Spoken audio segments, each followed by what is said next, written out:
Start stream.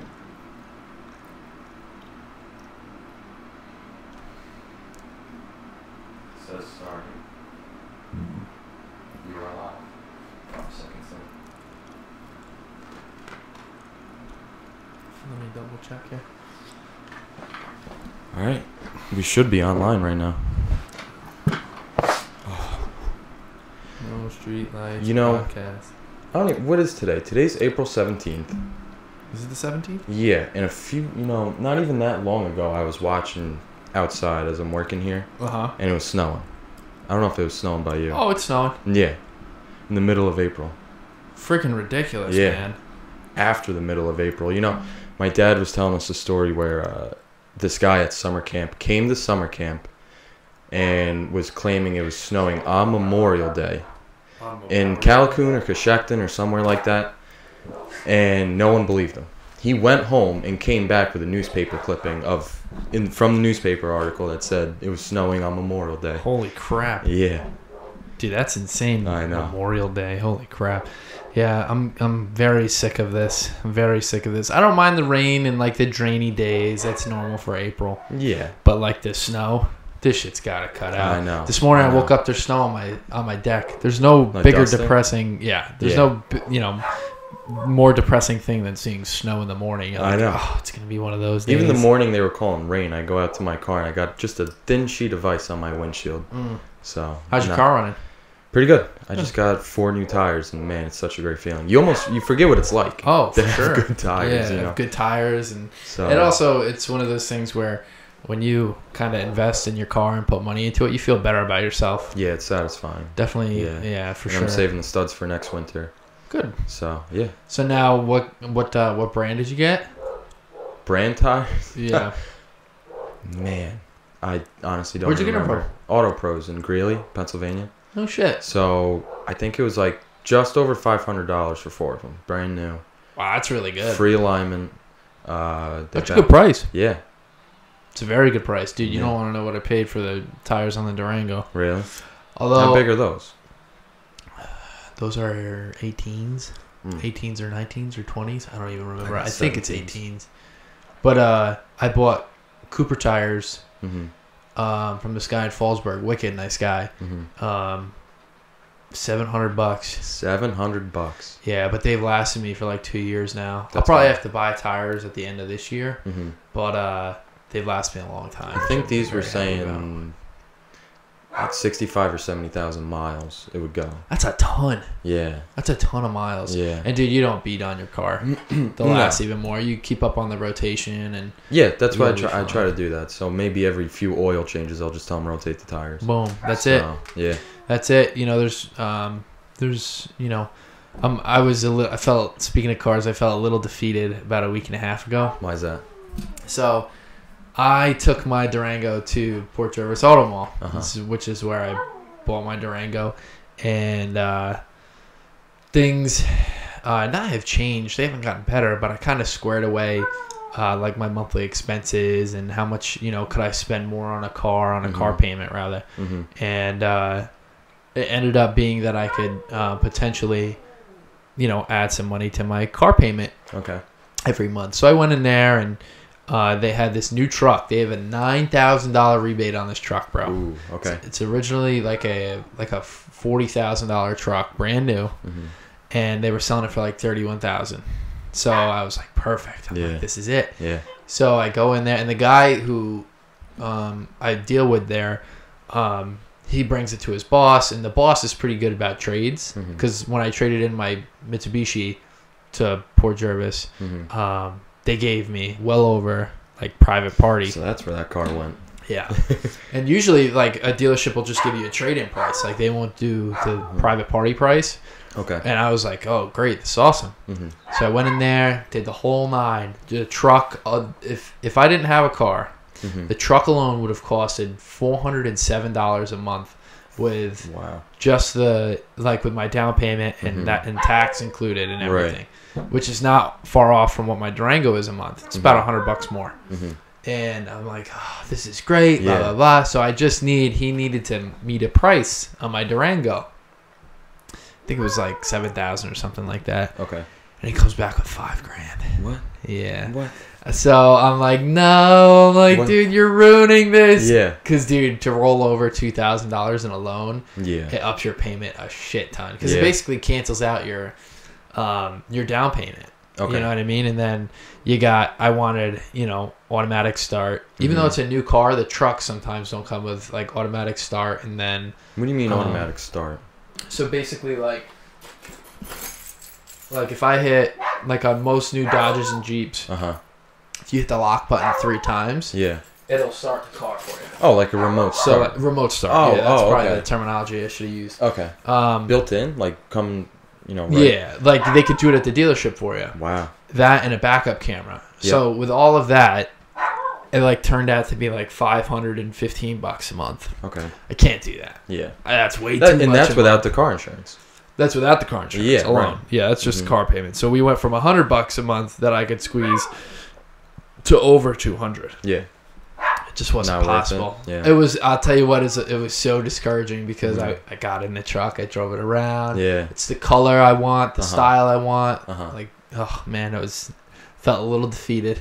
Speaking of new cars, my buddy, surprisingly just got a WRX. Oh boy. Yeah, he did it. He pulled the trigger. 2018 white car, and he just took me for a spin yesterday, and he got it. He got it Friday, I think. He picked it up, and he already put like 200 miles on it, driving it everywhere. Show that you car know, off. one of the first things he said to me, he's like, I get in the car and I'm like, wow, this is nice interior, we're talking about it, and then he starts going. He's like, you know what? It's probably not gonna pick up as quick as your cousin's Evo, but it does push you back in the seat. That's the cool feeling with all-wheel drive cars is you get that. Man, sucked back feeling. Yeah. And the seats just kind of like hug you, like they come up and just sink into them. Very curved, good racing seats. Right. No, Subarus. I have a different love for Subarus because the inside of them is way nicer. Like the inside, like the interior. Yep. Way nicer, way more comfortable. It's molded towards more of the daily driver, all-wheel drive race car rather than the Evo just being like a straight-up monster where, like we're just going to put it all into the performance and we really don't give a shit what the interior looks like. Yeah, exactly. Right. So the whole thing was like leather interior, but the seats were cloth, like upholstery. Yeah. And it was pretty neat, man. Like, my buddy Steve has one. Yeah. Fucking amazing. Yeah. Yeah, no, they're really cool. And, I mean, the fact that Mitsubishi went out of, out of business with the Evos, they don't sell, they don't make them anymore. Right. So it's kind of your only option out. And it's probably, I wouldn't say the better option out of the two, because that's a long debate that's been going on for many, many years. Oh, yeah. But for a daily driver, the WRX will take the cake. So it's good that he's got that. Good. Where do you get it from? Do you know? Jersey or like Johnston's? Yeah. I think Middletown. Yeah. My buddy of mine owns that. Cool guy, Steve. But yeah, man, that's awesome. Yeah, it was pretty cool. And maybe going home that day, probably like 3/4 of the ride home, I'm like, this isn't a WRX. I'm in a Mazda. But I don't know. I'm content with my car. Like, I want to just run that thing to the ground. I got 165,000 miles on it. I don't have a car payment. Yeah. So I want to see how long I can go, Dude, the fact that you do not have a car payment is you're ahead of the game 100%. Because when you have a car payment, you start doing like the math in your head like I did. Yeah. Like, I have this car, but if I spend a little more a month, I could get this truck. Yeah. You know what I mean? You start playing that, that game with yourself. So when you have a car paid off, it's probably one of the best things in the world. Yeah. While you're paying, from my perspective, it seems like it's like a subscription to drive a car. For sure. Yeah. Imagine people that lease cars. Yeah. Oh my gosh. So what's the is there a difference? Difference with leasing a car is you are paying essentially for 50% of the car. So you are you'll like the normal lease is like a 3-year lease. Each year you can only drive 10,000 miles. Really? You're limited. You're limited. Wow. So if you go over 10,000 miles, you have to pay per mile. It's like a quarter a mile. Okay. And just like when you go over gigabytes on your data. Exactly. And that's those miles add up. Yeah. So you can only drive it a certain amount of miles per year, and then you only have 3 years to do it. You have to return it in pristine condition. If you get a scratch on it, you have to pay for the dealership to fix it and blah, blah, blah, blah, blah. The interior as well. If the interior is, permanently damaged, you have to pay for that. So you're basically renting a car for 3 years that you give back at the end of 3 years. So here's a question, especially considering a car like a WRX. Is it something, so if you lease it, is it something like you can make a modification on it and then like restore it before you turn it in? Does that make sense? You could, but there's also the cool thing about some people lease, like my one aunt. She has leased her entire life, but the cool thing about when your lease is up, they'll come to you, the dealership will say, all right, so you leased, we can give you a really sweet buyout price if you want to keep this car. So they'll take off basically what you paid. Okay. So there's been articles and things, because I just went through all this because they wanted me to lease that truck. They said that sometimes when you lease at the end of 3 years, you might get a better deal on the truck at the, so like, let's say I was going to buy the truck for after tax $33,000. Okay. Let's say I leased it instead of buying it. They hit me with a $20,000 buyout at the end of 3 years. In 3 years, am I going to pay off $12,000? It's like, right. You don't really know. So, but that's the one cool thing about lease. But anyway, back to your question. If you plan on doing the buyout with your lease, like if your buddy leased it and he added, stuff to it, if you at the end of 3 years plans on buying it out, then yes, he could. Right. But if he plans on returning it, I wouldn't touch it, Yeah. because your computer, especially in 2018, the ECU of the car knows exactly everything what's going on. Yeah. So I wouldn't screw with that at all. I wouldn't do tunes. I wouldn't do anything. Dude, I mean, unless you got stupid, crazy money, I wouldn't do it, man. I must have spent 20 grand on the Evo. Really? Yeah, I'll never see it back. 20 grand just what, modifications? Modifications. $3,000 turbo, $1,500 exhaust. Spoiler? Dude. Did it come with a spoiler? $400 different spoiler. $400 for a spoiler? Bought $1,000 worth of wheels twice. Intakes, exhaust manifolds. Shit, that's tires, brakes, drilled and slotted rotors. Yeah. It adds up. Yeah. It was cool while it lasted. I'll be honest with you. It was a cool phase that I went through. But would I do it again? Hell no. Really? Yeah. I thought you were gonna say hell yeah.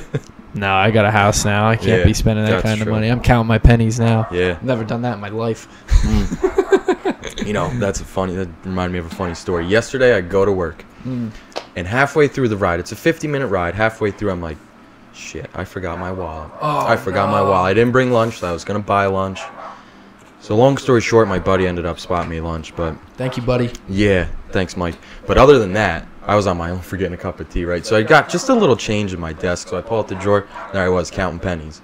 And a cup of tea is $1. But if you bring your own tea bag, a cup is 16 cents, man. So I got a dime, a nickel, a penny, and I go down there, and they're like, really? You brought your own tea bag to work? The struggles. Oh, man. Hey, sometimes you have to do that. Yeah. Go through life, man. Corinne always makes fun of me. Like I have this big coin jar at my desk. Oh, me too, yeah. And like if I have to go, like what I'll do is I'll take $10 worth of quarters and bring it to the bank. And she's like, I'm not going in the bank with you. Yeah. Like that's embarrassing. How do you do that? I've got stores where it was more than $10. Oh, me too. Man, when I was working in the deli, some of the old church ladies and older guys would just throw you 50 cents, just 2 quarters, or like, they pay for 10 and their bill was 9 whatever. Yeah. And they just throw you the change. Well, man, I just kept putting that away. Yeah. Probably in like a 3-month span, I had $75. Hey, that's a lot of dough. Oh yeah, adds up. Hey man, I rolled it up, brought it to the bank, $75 cash, felt good. Boom. Yeah. That's pretty cool. Yeah. Yeah. Penny pinching has been has kind of been a lifelong thing for me. Mm-hmm. Being smart with money, I think I've been decently well with that. Mm-hmm. But there's definitely things that I can improve on, and that you only learn when you go through life. When you go through experiences. Yeah. Right now, I'm actually trying to sell my beater, the little Saturn that's paid off. Yeah. The green machine. The mint green gas saving machine, I think is the my little nickname there. But yeah. Why are you trying to get rid of that? Well, I was short a couple grand with that truck deal. Right. So if I can come up with a couple grand, I could actually go get that truck for the price that I want it per month. Okay. The Durango's having a bit of a rust issue. On the door. Yeah, my driver's side back door. It's like I'd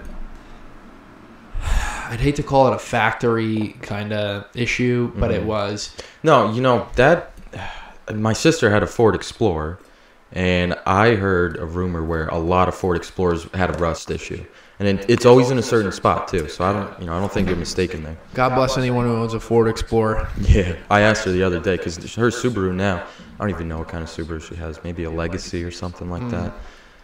Yeah, she's got problems with that now. And I asked her yesterday, I said, do you miss the Dark Knight? That's what she called her Black Explorer. And she's like, hell yeah, I do. I only broke down once. That's fun. Yeah. Yeah, we when we actually lived next door, my mom owned a Ford. Oh, no, it wasn't next door. No, it was Forestburg. Anyway, when we lived there, we had a green or a blue Ford Explorer, dark blue. If I'm right, yeah. And my family used to call it the Ford Exploder because it literally blew up a couple times. Like they had to replace the engine, and they finally lost it one day and said, "We're going to trade this SOB in." Yeah, that's it. So it just comes to a point. Yeah, and that's where I'm at with the Durango. I'm like, dude, for $100. I mean, I bust my ass at work, which I just started. Like my busy season picked up like a week and a half ago. So I'm like, dude, like I'm busting my ass for like I don't want to drive around a rusty ass car. Yeah. You know what I mean? Like it kind of hurts. Not that I care about what other people think, but it's for me personally inside. You know what I mean? Like I deserve it. Right. Which also when it comes to money is a very that's an important thing. It's important, but it's a very dangerous thing. Oh yeah. To say to yourself, I deserve this. I deserve that. I deserve this. I deserve it. So you just keep spending and spending. But you know what? If you don't have enough money to get that milk, bread, and eggs that you really do deserve. Yeah. You know what I mean? Yep. Yeah. But it's a goal I set for myself. I told the guy who I was dealing with and who I've dealt with at the dealership, I said, dude, mark my words, I'm going to be back. And over the summer, I do a part-time job on the weekend, so I'm not going to touch any of that money. Nice. Just put it in an envelope. It's all cash. Put it in an envelope. Yeah. And but Uncle Sam gets his taxes. Yeah. And go back to the dealership and hopefully purchase it. So it's a good feeling getting tax money back. Yeah, it is. How was yours? Pretty damn good. Obviously, don't give a price out, but no, this was kind of your first big one, right? Yeah, I was just gonna say that. So back in, I think 2015, I did an internship at Menacing Valley School District. That was pretty fun, just like replacing computers. They had some program where every 5 years they replaced all the computers in every school. So high school, middle school. They got 2 elementary schools, so I was busy. But that internship, I was getting paid $13.25 an hour. And when tax season rolled around, now my restaurant job, I was paid off the books the entire time, so I didn't get anything there. Yeah. But I think for that one, I got back maybe like $300, $3 something. Not bad. But this one's a lot more hefty. For sure. Yeah. Now that I've been at Selective for like a year and a half. Yeah. Yeah. When you're paying taxes, it's a really good feeling when you get some of that back. Right. Some people, dude, with kids, think if I'm probably off, but a good assumption, I think, it was always like $4,000 a kid. Wow. Yeah. So if you have 5 kids, like you're getting a nice tax return back for the year. Yeah. Now I don't know if there's a cap on it. Maybe whether after 3 kids, like you might not get not get the 4,000, whatever the case may be. People out there that would take advantage of that. Yeah, for sure. But dude, there's really cool, tax breaks and things like that. I got a couple this year because I paid for my house taxes up front, so I got a sweet return back. But next year we will probably be a little more simpler with the new tax code, the new tax reform. Yeah, so it'll be much easier. You can fill out your tax stuff on an actual postcard. You won't have to pay an accountant anymore. Oh, really? I think it's like 12 questions. Okay. Yeah, because there used to be a whole bunch of exemptions, like exemptions and loopholes and things like that. So now that it's a lot simpler, it's how much money did you make a year? what's the, how much did you pay in taxes this year? Mm-hmm. And boom, and that's it. Okay. Did you donate to charity? That kind of stuff always. So submitting that card would be free, you think? I think so for sure. Okay. Because I'm thinking they got all that tax software, so like TurboTax, H&R Block. I think it's free now, but you just pay the accountant, which would be TurboTax, H&R Block, or like your personal EA, whoever you use. Mm-hmm. But yeah, no, I'm looking forward to it. Nice. That's something that I would like to deal with because, like I said, I think I'm pretty decent with finances. And it's kind of interesting to me, especially when it's what makes the world go round. Yeah. You got to be a little interested in money. Yep. Yeah. Money, whether you like it or hate it, it's useful. That's for damn sure. And, in all reality, you could survive without it, but it's pretty damn useful. Yeah. So do you see, here's a question, do you see like a big difference since now you have a house and it's tax season? Yes. Compared to last year? Giant. Negative difference or a positive difference? Positive difference. Yeah, okay. You have to pay taxes every month on your home. That's something that's normal. Mm-hmm. But your tax return, because you pay more taxes, obviously you'll get some of that money back. Okay. From the house. So I think I got an extra $1,200 from the federal government. Nice. And that's something you wouldn't get if you were renting. No. Yeah. Yeah, no, you don't do anything with rent. Rent is wasted money. Right. Unfortunately. That's what I keep hearing. Yeah. It's better to work something out, if you plan on staying there, work something out with your landlord where, you'd buy the place eventually. But for some people, renting is the only option, which to each his own. I know a couple family members that do that. And hey, to each his own. Yeah. Some people like to rent and they drive around, they pay $700 in rent and they could drive around a $600 car payment. Oh, yeah, because they got the, they got the fuel to feed that fire. Yeah. So it's all, personal preference. But yeah, no, I definitely saw a big difference in my taxes this year. And, I hope it's just as good as next year. Good. Yeah, man. I was just thinking tax season, and then I thought of fishing season. Yeah. And that happened already. Yeah.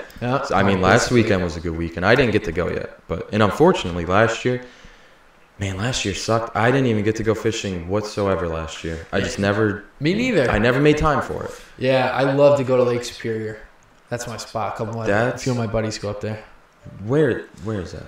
That is Is that up 55? That is up 55 I thought so, yeah. On the left-hand side. And that is there's a couple spots. There's like this cool little connection offbeat pond that's connected to Superior through some woods.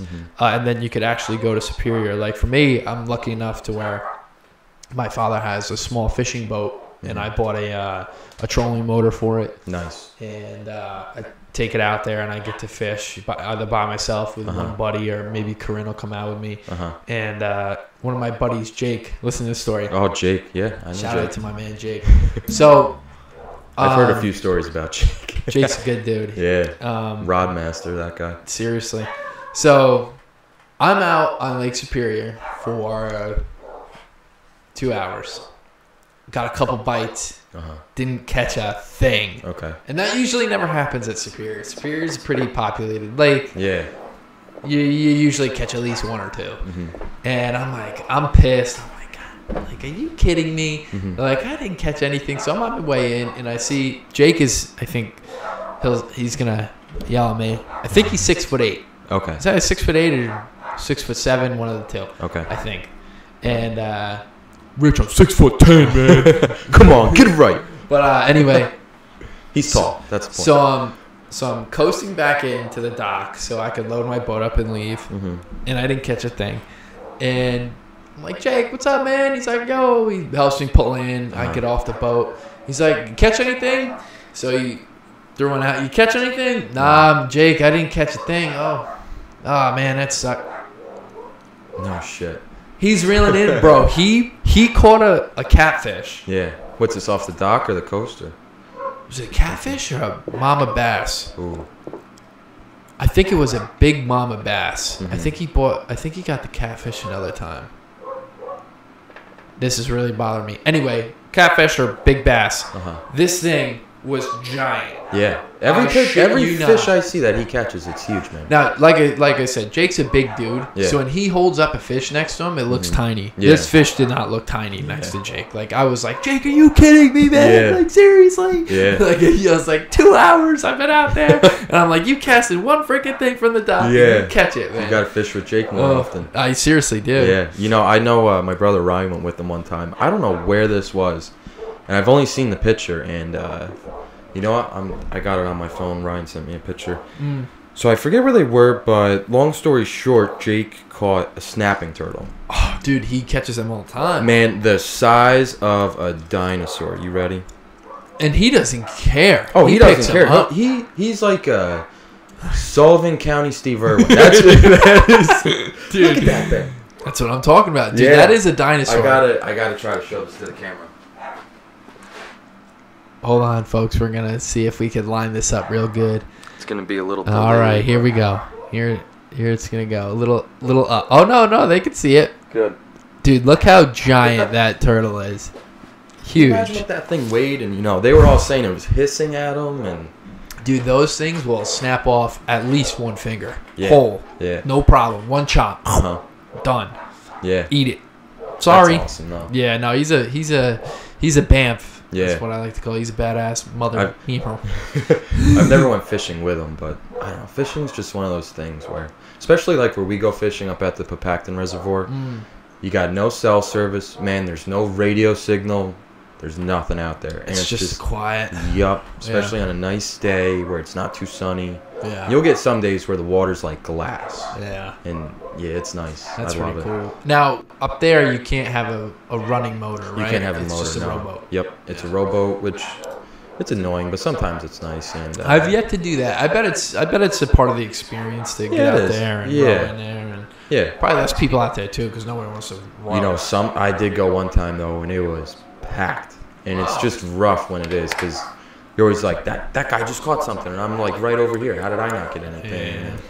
And, so that's a little rough, but I love it out there. Yeah. It's just so relaxing. And I remember the one time me and my dad go, and so he made his own anchor, and he kind of took, those big cans of ketchup, like for restaurants, like they're like this tall, like an old coffee can. Yeah, something like that. He emptied that, took the label off, filled it with cement, and took, I think it's called rebar.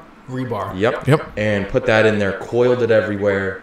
Smart man. And then just had like a little notch at the top, right? And you just hook the cable to that and drop it down. And man, I just saw my dad he wrapped the whole cable around the thing and clipped it on, and it went down. And that that reservoir is maybe like 110 feet deep. And we were in a spot where it was like 90 something, right? We drop it down and we let our lines go. And we're waiting for like 10 minutes, and we're just drifting, and we're drifting, and we're drifting. And I'm like, Dad, what the hell's going on? Like the wires all up on the top of the lake. What's going on? So long story short, the anchor came disconnected, and we will never know how that happened. Man, that sucks. Yeah. I lost an anchor last year too. Yeah? Yeah, but I was being a little reckless with it. Yeah, I picked it up and threw it up in the air, and all you heard is the kaplunk. Ooh. And then you go, ooh, and then you just see the line, the rope come up. It's like, I'm like, shit, man. Yeah. Probably slapped it. Let me see if I could get this. Speaking of the tranquility of. As tranquil as it gets, though. I mean, when you see your line go or your pole bend down, it's a good feeling. So another time, me and my dad are up there at Papacton, and everything is just calm and collective, and we're so relaxed. And all of a sudden, his pole just goes shoomp, and his tip just like it's touching the water, right? Yeah. And he's like, "Get the net!" I'm gonna let it go, and he's working on it, and we're both ready. We're all over it, and then all of a sudden, his line broke. Oh. And man, we will never know what was on the end of that. That sucks. Yeah. That's always like the big mystery out there. You're like, man, is it gonna be like a big one? Mm-hmm. I just love. That's great. Sun shining. Yeah. Nothing better than just hearing that sound of the water. Your boat going through the water. Yeah. One place I haven't been fishing. I mean, I went once in Berryville, but from the river's edge. But I want to be out in a canoe or a kayak fishing the Delaware. I spoke to Corinne about actually going down the river this year because I haven't done it in a couple years. I definitely want to go. Yeah. Hold on, folks. We're kicking you back on. But yeah, I used to go by myself. It's snowing right now. Look at that. April 17th? Yeah.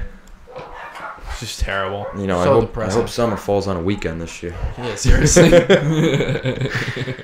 So that's always a good one. I was talking to my friend about going down the river this year, and it's right in our backyard, and I haven't been down in 4 or 5 years. It's a little depressing. Yeah. Because again, that's a tranquil thing for me. I would go alone. Mm-hmm. I would leave my phone in the car. Mm-hmm. And I'd take a little survival bag and a Ziploc, a knife. Yeah. And I'm gone. Yeah. And that's it. And you know what? If I'm wear a life jacket, but if I'm stranded somewhere, I'm gonna have to fend for myself and talk to get a hold of somebody and go whatever. But that's also part of the feeling where you're disconnected, and that's a good feeling. You know what? Disconnecting is a good feeling, and I don't know if we should jump on this tangent, but I was gonna talk about disconnecting from people's phones. That's a big thing. That is a really big thing. Yeah. So just like in regards to social media, especially. And like texting people, like I know a lot of people who text their partners, boyfriends, girlfriends, who, man, all the time they text. They text this big paragraph to their partner, and they put their phone down and go back to what they're doing. Bzz, bzz. Right. Do the same thing all over again. Put it down. Bzz, bzz. Mm-hmm. And I see other people who get on their phone for let me check this real quick. Well, they get on their phone, they open up Facebook or Instagram or Twitter, or all three. They're not even doing what they open their phone to do. Yeah, texting is one of those things. Specifically for me, everyone's always like, "You're such a bad texter. Like, you don't respond to people." I'll be honest with you. Texting is more of like a luxury thing for me. Yeah. It's not like a. That's how it started out. Not to interrupt you, but like when you had a flip phone. And you weren't calling the person. It's like, I'm just going to send this message real quick and you'll get the point. Like, a meeting, like 9 a.m. meeting. Yep. Like, that's what a text, for me, it really is. Mm-hmm. And especially over text messages, you really can't get, like, your actual emotions across. Like, I can't tell you how many times my sister and I, or, other people in my life where we've gotten into an argument over texting because you're assuming that this is how they meant to say it with the emotion. You're assuming the emotion behind their text. And that's not a good thing. No, you start to disagree on what you're agreeing on. Exactly. Yeah, it's a little silly. For me, it's like, hey, look, if you want to catch up, if you want to see how I'm doing, whatever, give me a phone call. It's whatever. That's exactly how I feel. If you want to do like a little like, hey, what's up, man? How you been? Cool. Mm-hmm. Yep. Cool. Awesome. And that's it. I'm not having a fucking, excuse me, folks. I'm not having, obviously this is a little, annoying to me. Mm-hmm. I don't want to have a 2-hour conversation over text messages. Yep. And Corinne's the exact opposite. That's how Corinne will talk to people. Corinne, so would she rather text you rather than like FaceTime or FaceTime audio? She'll never call me. Really? She'll never Facebook me or FaceTime me. Uh-huh. She'll only call me if she's on like in her car and she needs something. Yeah. But other than that, no, she's a giant texter, and that's just one of the things where people differ. Mm-hmm. But for me, I'm not a big texter. I used to be a big texter. Right when I started going to college, and my roommate at the time, I would get out of class and I'd, text him for our plans to meet and go eat somewhere, or, just plans for that night or whatever. Mm-hmm. And it would just take forever. And he's like, just call me. Just call me. So I would call him and it'd be so much quicker. So nowadays, it's so much better to, plus when you call somebody, you hear their voice and it's easier to understand what they're conveying to you. Exactly. Yeah, there's zero miscommunication. Mm-hmm. The only miscommunication on a phone call is if you don't understand what the hell they're saying. Yeah. Other than that, you're really gonna kind of hear what they're saying. Right. And that's the biggest thing for me. But to go back to the original topic, that is a big thing now. People used to, like, I think I read it the other day. People used to hop like on their phone like when they first came out. Yeah. Like if someone's having a bad day, you'd go on your phone to kind of escape reality. Like, you know what I mean? Like if you're having a bad day, you know, you got into a fight with your parents. Oh, you know, screw that. Yeah. You get on your phone and you just looking at some mind numb, as my Yep. dad would call Yeah. it. You know, just things to keep your, you know, off what's going on in reality. Now it's the opposite because it's so engulfing our life. Oh yeah. Now it's you want to shut the phone off so you can get back to reality. So you can get the hell outside. Isn't it crazy how it comes that's forward? a little odd. And I honestly think eventually phones are going to be obsolete in like 10 years. I think I just think they're going to go. I think there's going to be a different system. Yeah. I think they're too clunky. Yeah, well, there's just a bunch of thoughts coming to my mind. So I don't think they're gonna, you know, be obsolete. They're definitely gonna change. They've already changed for sure. thanks to Steve Jobs. Yes. Kudos to that guy. Yeah. But I don't think they're gonna change, especially because I mean, dude, you could pick up your phone, ask it a question. Oh, it answers. And it answers, yeah. And some answer better than others. Yeah. You know what I mean? It's ridiculous. And some you can take 3D pictures with, and there's just so many apps, and it's just a big distraction. Like you said, sometimes people want to get away from it and go to reality. Yeah. And that's how I kind of feel, because I got rid of my Facebook. I think it's over 6 months now, and it just feels so great. Yeah. Like I of course I got an Instagram. I barely go on that anymore, and when I do, I don't even like as much stuff anymore. Yeah. But like back in the day, like you were saying, when it was all developing, like let's say before Facebook, I mean MySpace, you couldn't even access that on a phone. So you go on the computer and totally different. There were no advertisements. You could you knew people's favorite song, and you could, I don't know, it sounds funny, but it was just a place to hang out when you were done dealing with your parents. For sure. You know, done with your homework or something like that. Yeah. And then when Facebook came out, you know, like I said, there were no advertisements. People were posting like, you know, going to this place, who wants to meet up? You know, there was no political shenanigans. It's so different nowadays. And you know what? We're kind of, our generation and is kind of the only generation to go through this. Obviously, people had MySpace and now are in the same spot that we are, but they didn't grow up in that space. Right. So for us, like you said, even people older than us. For sure. Yeah. Like you said, MySpace used to be an actual like social thing, like engagement. Yeah. Exactly. Mm-hmm. Now it's social media has developed so far, like you said, with politics, but that's also because we got older.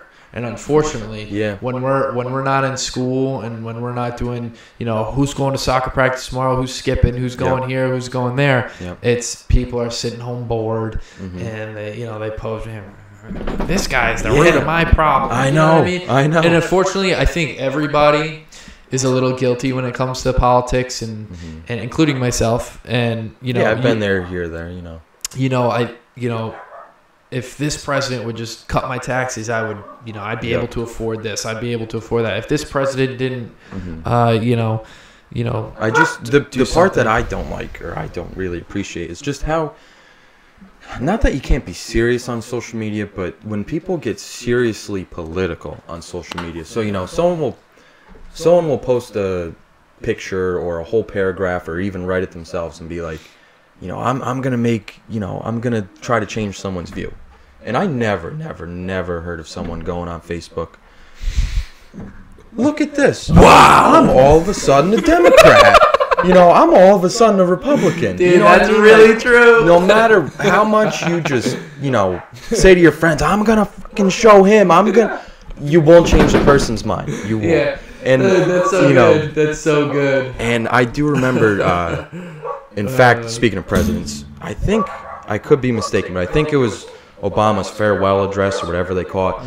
He was saying something along the lines of, instead of doing that on Facebook or Twitter, just meet with the person, talk to him, and that's where you'll get a real engagement. For sure.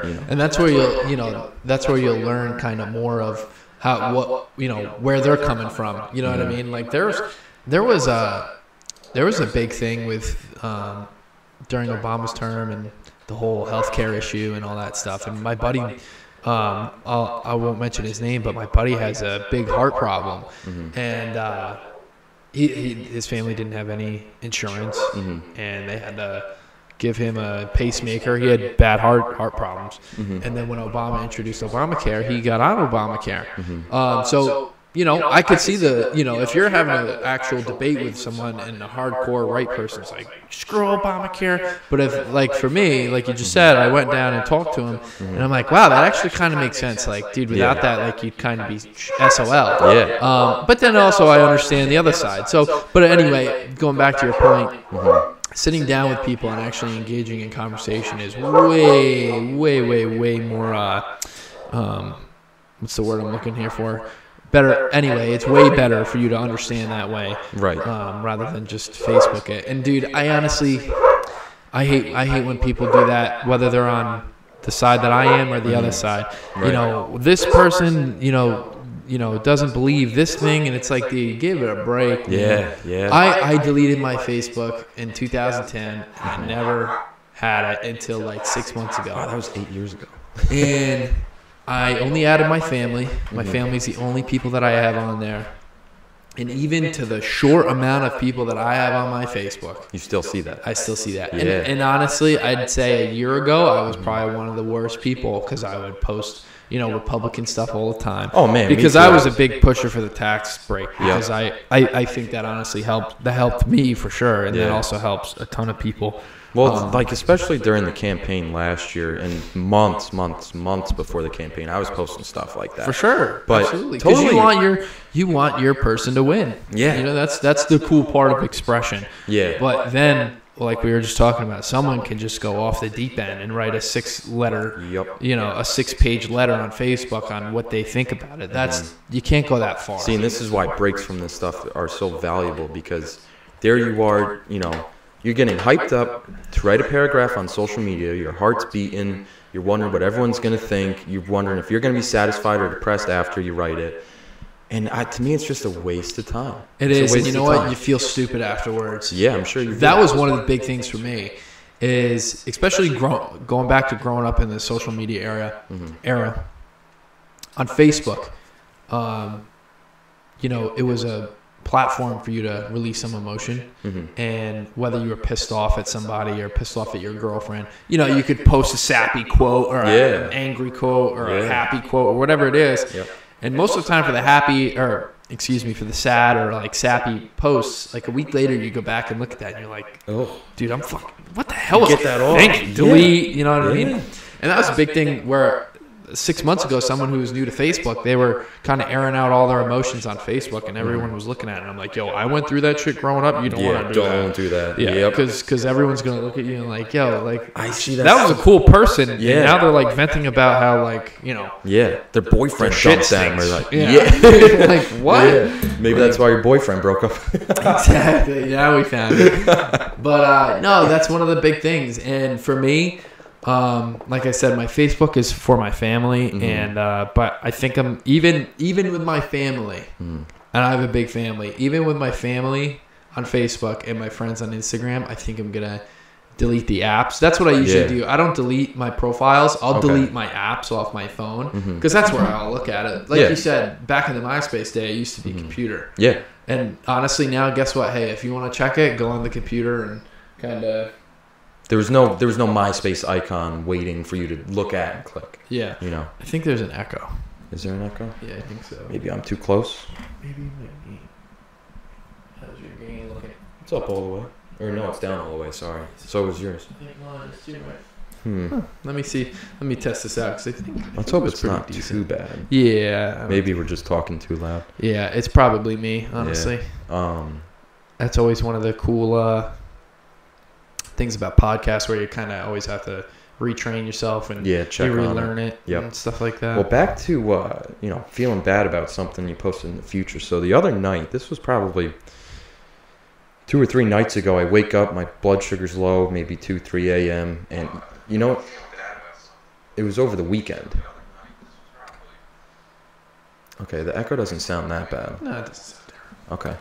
So, I wake up in the middle of the night. It was over the weekend, and, I don't know if this guy was drunk or whether he's just overtired or what, but he puts up a tweet that says, something so silly that's just like along the lines of, the people you need most won't be there when you need them or something like that. Yeah. And I read that and I'm like, that poor son of a bitch. Like, man, the only person you need is yourself. Yeah, you know, seriously. just things like that. I hope that's something he looks back on and was like, man, I'm not using this the right way. Yeah, you know. And don't get me wrong, there's definitely benefits to it all. Yeah, but I just. And also, I'll be honest with you. Unfortunately, there's people out there that aren't as mentally, and everyone will laugh. I would say I'm decently mentally healthy. Mm-hmm. Yeah. But there's people in way worse shapes than us. Yeah, and I don't want to speak for you, put words in your mouth, but I'm assuming you don't mean people who are mentally handicapped. I think you mean people who have too much mental diarrhea. Mental diarrhea and just they're not mentally ill in the sense of that, but mentally they can't kind of control their emotions or, kind of that route, where they're angry all the time or where, they feel as if they need to maybe pick on somebody or pick an argument, and that is such a big tool, social media, to pick an argument with. And some people, they're just, you know what? I'm bored at home. Let me just pick an argument on Twitter. Like. I mean, if I were to go on Facebook now, I'm sure I would see either, pictures of dogs, recipes, or people arguing, something like that. And even so disregarding the political things and picking arguments, I used to see a lot of people share articles of, I don't know, let's just say, for example, the Kardashians or some famous celebrity, right? And I wasn't even interested, but I would click it. Yeah. It's just, there's a bunch of articles like this, even with food, where you got the main picture that catches your attention, and then it gives you like a little blip, like a half paragraph or a paragraph, and then it says, makes you click next page, gives you another picture, not even the one you're looking for, or the description you're looking for, next one. And it's just a bunch. I feel like it's a big scam. You're completely right, and unfortunately, that's the way these websites and apps make their money. So what they'll do is they will, let's just take TMZ for example. Okay. Highly successful website. They'll do the title, like you were saying, that's out of this world, that you're like, oh my gosh, recent news. Tristan Thompson. My fiance told me about this. Tristan Thompson, or whatever the hell his name is, cheats on the one Kardashian. Oh, yeah. Right? So people were talking about that at my lunch table at work. All the girls were like, "Oh my god!" Yeah, so they'll click on trash. I'm gonna make up my whole view of men on this one asshole. Exactly. So what they'll do is they will, these websites, they have a counter for how many people click an article. Oh yeah, clickbait. Clickbait, exactly. So if they got 3 million clicks on that one article, they'll take that information to an advertiser and they'll say, hey, I get 3 million clicks per post per day. I have 12 posts. I have, this is just a random number, I don't even know if I'm right, 36 million views a day. Right. Come advertise on my website. And that's how they make their money. And again, it all comes back down to making money. That's it. They want to dumb us down so that we just click it and make them money. As sad as that is, it's so easy for them to make money. I mean, even apart from Facebook or big companies that do put up advertisements like Geico, or I don't know, that was just one example, Apple, Best Buy, internet service providers sell your information. So Absolutely. Things you're not even telephone. Things you're not even aware of. It's kind of scary. And I know, you're just one person in an ocean of people. Yeah. But I don't know. I hope you get my point. You know what I'm saying? I absolutely do. I absolutely do. There's a ton of things that goes on that probably shouldn't. Yeah. But, is it illegal? No. But you do sign that contract. Should it? Exactly. Yeah. You're kind of stuck with it, man. Yeah. You know what I mean? And it's kind of the world we live in. And what do you?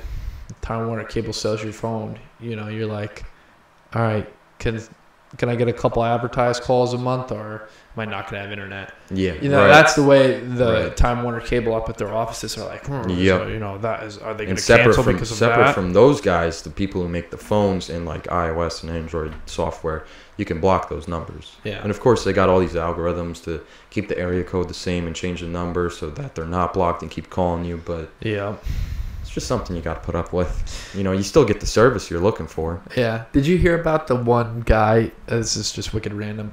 I learned this from a podcast the other day. There was this one guy in the state of Colorado who scammed $4 million out of their lottery system because he figured out the algorithm, like on how the computer made the When was number. this? Because I have a really similar story that dates back like over 30 years ago. Similar to that. Definitely wasn't 30 years ago. Okay. Yeah.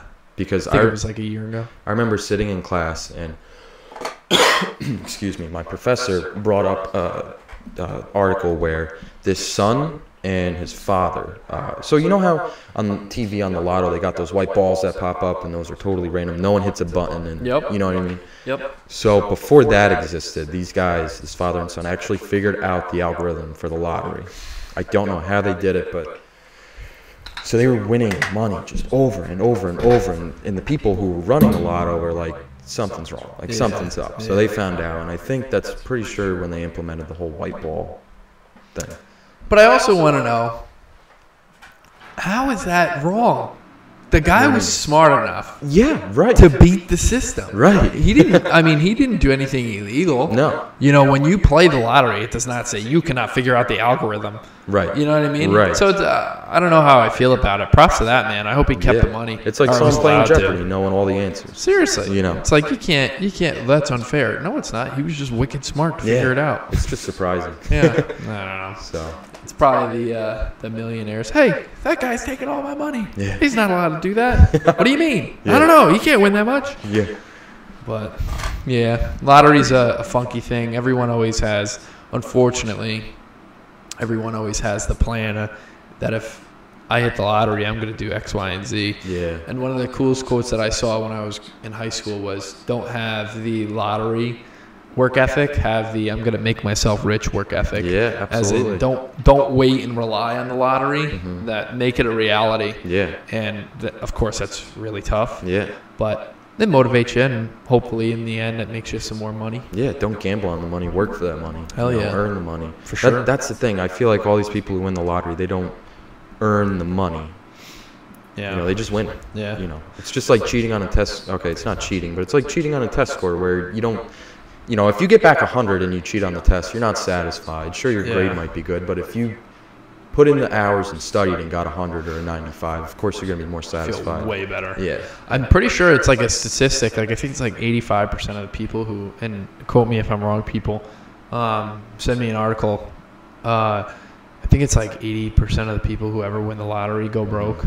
Like after they win it. Yeah. Like I've heard similar things. They just have no idea. Yeah. Speaking of the lottery, and speaking of social media, I saw an article, and I'm going to find this damn article and put it in the YouTube description because it was saying that Twitter, Snapchat, and, maybe, I'm sure Facebook's probably the biggest. So I'm sure Facebook did it too, but they hired people who used to work in Vegas to help make their apps addicting.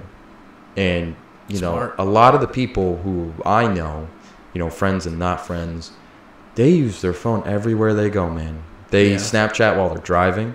They're on social media on the toilet. They check it before they shower, at the dinner table, in bed when they wake up. Let me give you an example that I just thought of when you came up with that. Mm-hmm.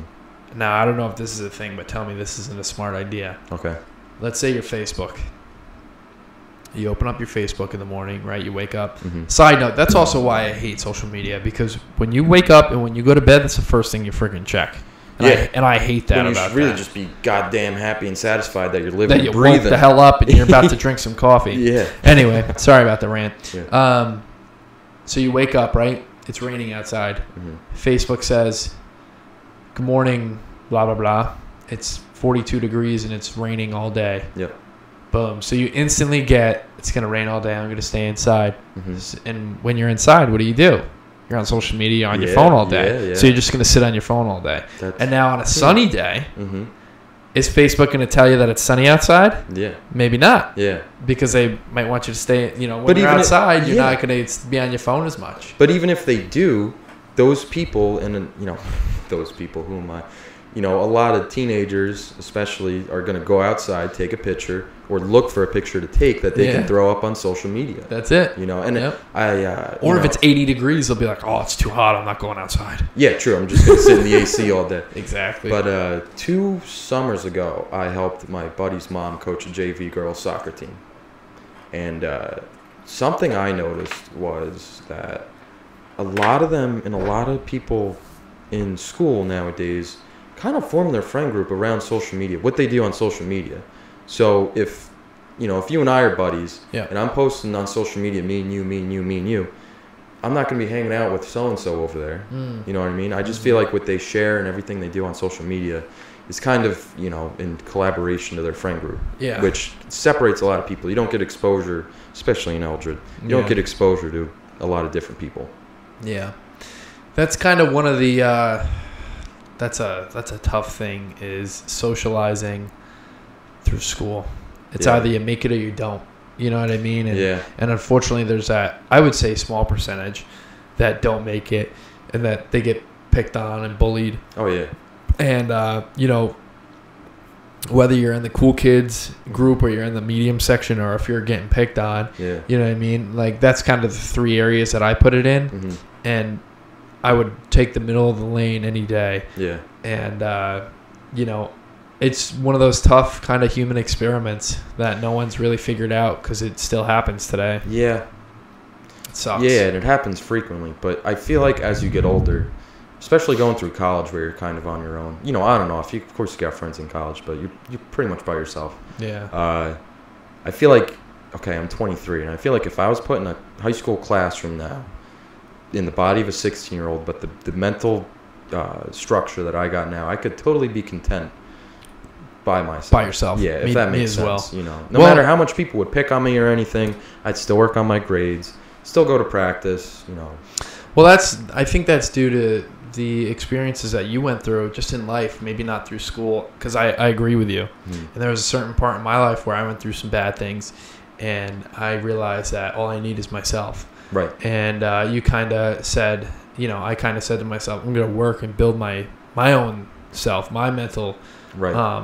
I'm going to build that up instead of trying to, put it into friends or a girlfriend or, a group of people. But if you kind of, beef up your own mental status and, like you said, if you feel content inside, you can go through life way happier. Oh, totally. It'll be so much easier.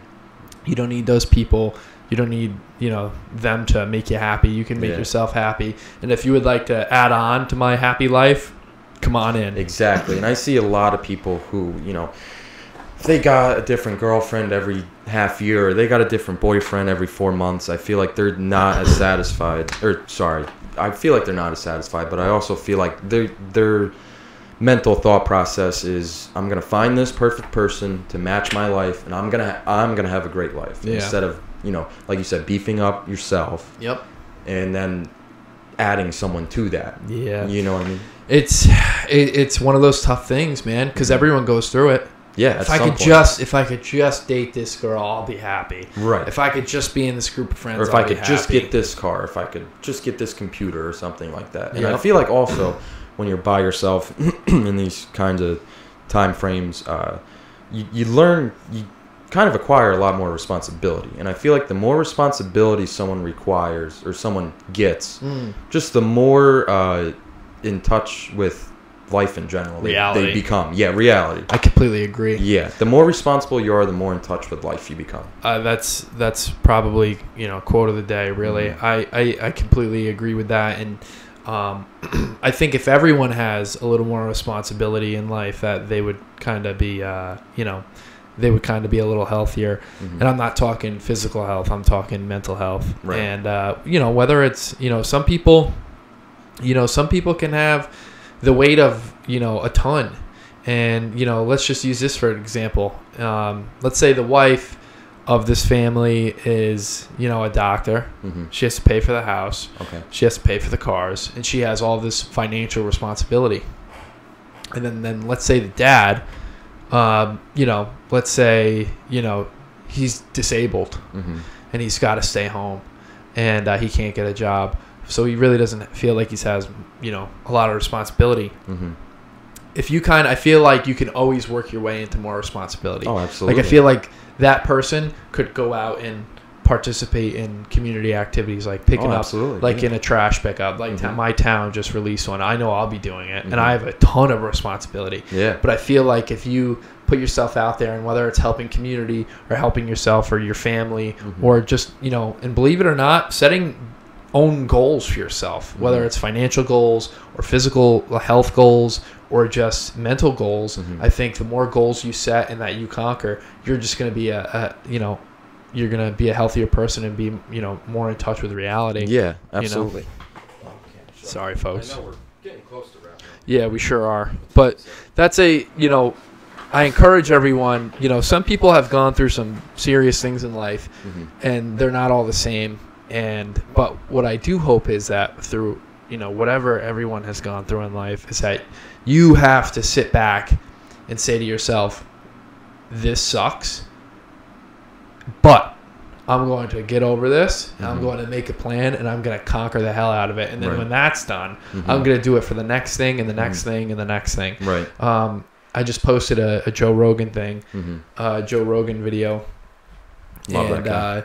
Yeah, me too. And he said the same thing. It's basically don't sit back, don't whine, don't why me, blah, blah, blah, why me. No, you got to go out there and stop saying why me, because you're robbing, yourself of enthusiasm and drive and time. Yep. Meanwhile, you could be setting up a plan, because anything's possible in this world. I don't care who you are, whether you're a man or a woman, or you're 15 years old or you're 90, you can do it. It's funny you just said that you're capable of anything, especially at 15 or older, because I was just watching a Joe Rogan podcast last night of a guy who was 16, and he's 23 now, but he started this project when he was 16, and he's got the largest ocean cleanup project on the planet right now, and he's 23 years old, and he started this when he was 16. So to your point, anything is possible. I mean, it really is. I mean, look at just because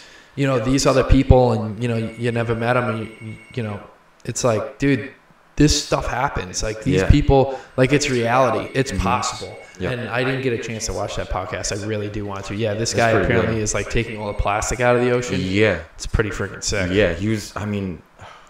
You guys should just go watch the podcast. Yeah. It's freaking cool. But I wanna leave off on this if you're good. Yeah, I'm well.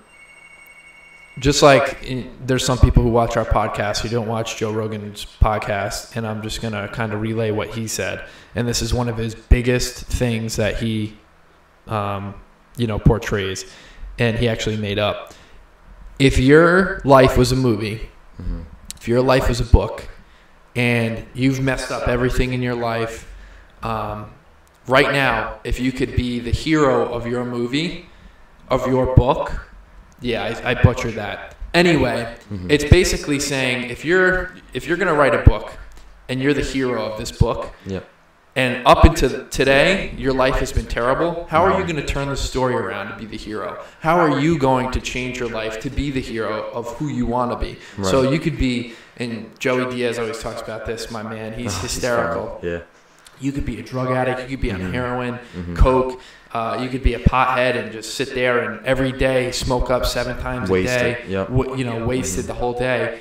You're writing your book, well, guess what? In chapter 7, in 2018, X decided that they're going to put this down and that they're going to become the hero of the movie and they're going to save the day. Yeah. That when he said that to me, not that I think I needed saving, but when he said that was really cool. And I thought, I always think that people, should hear that, and that, you should be the hero of your own story. Because if you're not going to be the hero of your own story, nobody is. No one else will. And man, that kind of resonates with me a little bit. I know we're wrapping up here, but kind of resonates with me a little bit, because you can, where was I going with this? Man, I lost it. I hit a roadblock. No, I think everyone kind of goes through that. that moment where, you know, you kind of want to be the hero of your own story. You kind of got to change perspectives. Yeah. So you really can't. The world, honestly, you know, your girlfriend or boyfriend might do something for you. Your parents might help you out. Your dog might be a pleasure. But the world is doing precious little for you compared to what you can do for yourself. For sure. Okay? So I think a lot of people, you know, just kind of got to put aside the social media, put aside their psychological drama, put aside all these things that they're getting worked up about, and just take a look at reality and how things are existing now and how they could change them. Because, you know, that's just... You always hear people talking about this, just part of the human experience, thinking of something and then bringing it to life. It's got to be one of the best feelings. So, yep. And knowing and doing small things and bringing them to life, it kind of creates the feeling of the proof is in the pudding. Mm-hmm. So, like, if I do something small, like something stupid, something very small and rewarding, whatever, I pump my own gas. Yep. And then you could go, well, I could change my own oil. Yeah. And then it becomes a snowball effect. Yep. To where I could change my own brakes. I could, you know, do this and do this and do this. And then eventually you're like, I could bandage myself. I could bandage other people. Oh my God, I went to a doctor. Yep. You know, I went to med school, and then I went, you know, it's a big snowball effect. Yep. That's what we're trying to say, and that anything is possible. And, whether it's small or large, you know, just go for it. Just go for it. Yep. Let's end right there. I think just go for it. Whatever. We're ready to go freaking run a marathon right now. Yeah, not in the snow. Got a few flakes falling, so. Snow. When is it going to end? Hopefully by the next podcast. I hope so. Tune in next time, folks. Yes. We'll be here back soon. Thank you. Thanks. Bye.